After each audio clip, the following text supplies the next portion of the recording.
Kejadian pasal 2. Demikianlah diselesaikan langit, bumi, dan segala isinya.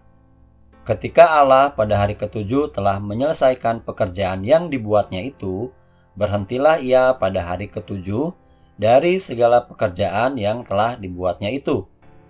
Lalu Allah memberkati hari ketujuh itu dan menguduskannya. Karena pada hari itulah ia berhenti dari segala pekerjaan penciptaan yang telah dibuatnya itu. Demikianlah riwayat langit dan bumi pada waktu diciptakan. Ketika Tuhan Allah menjadikan bumi dan langit, belum ada semak apapun di bumi, belum timbul tumbuh-tumbuhan apapun di padang, sebab Tuhan Allah belum menurunkan hujan ke bumi, dan belum ada orang untuk mengusahakan tanah itu. Tetapi ada kabut naik ke atas dari bumi, dan membasahi seluruh permukaan bumi itu.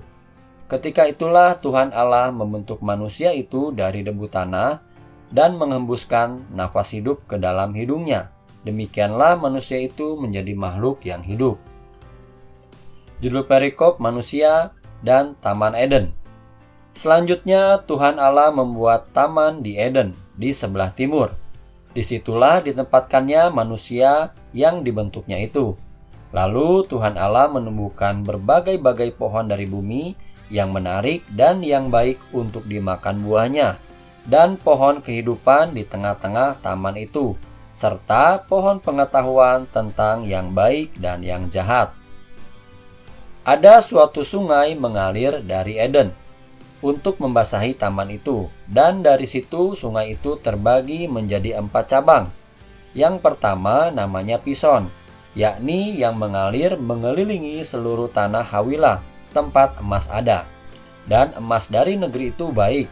Di sana ada damar bedola dan batu krisopras. Nama sungai yang kedua ialah Gihon, yakni yang mengalir mengelilingi seluruh tanah Kus. Nama sungai yang ketiga ialah Tigris, yakni yang mengalir di sebelah timur Asyur. Dan sungai yang keempat ialah Efrat. Tuhan Allah mengambil manusia itu dan menempatkannya dalam Taman Eden untuk mengusahakan dan memelihara taman itu. Lalu Tuhan Allah memberi perintah ini kepada manusia. Semua pohon dalam taman ini boleh kau makan buahnya dengan bebas.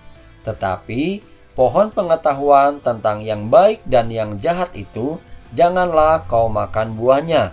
Sebab pada hari engkau memakannya pastilah engkau mati. Tuhan Allah berfirman, "Tidak baik kalau manusia itu seorang diri saja. Aku akan menjadikan penolong baginya yang sepadan dengan dia." Lalu Tuhan Allah membentuk dari tanah segala binatang hutan dan segala burung di udara.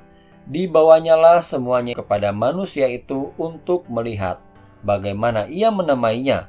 Dan seperti nama yang diberikan manusia itu kepada tiap-tiap makhluk yang hidup, demikianlah nanti nama makhluk itu.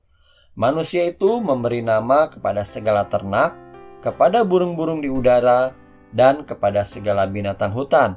Tetapi baginya sendiri ia tidak menjumpai penolong yang sepadan dengan dia. Lalu Tuhan Allah membuat manusia itu tidur nyenyak.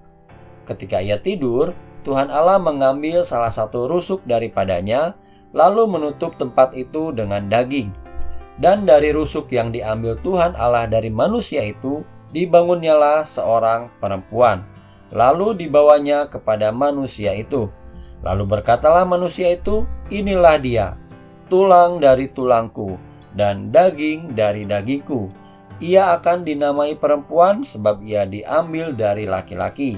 Sebab itu seorang laki-laki akan meninggalkan ayahnya dan ibunya dan bersatu dengan istrinya, sehingga keduanya menjadi satu daging." Mereka keduanya telanjang, manusia dan istrinya itu, tetapi mereka tidak merasa malu.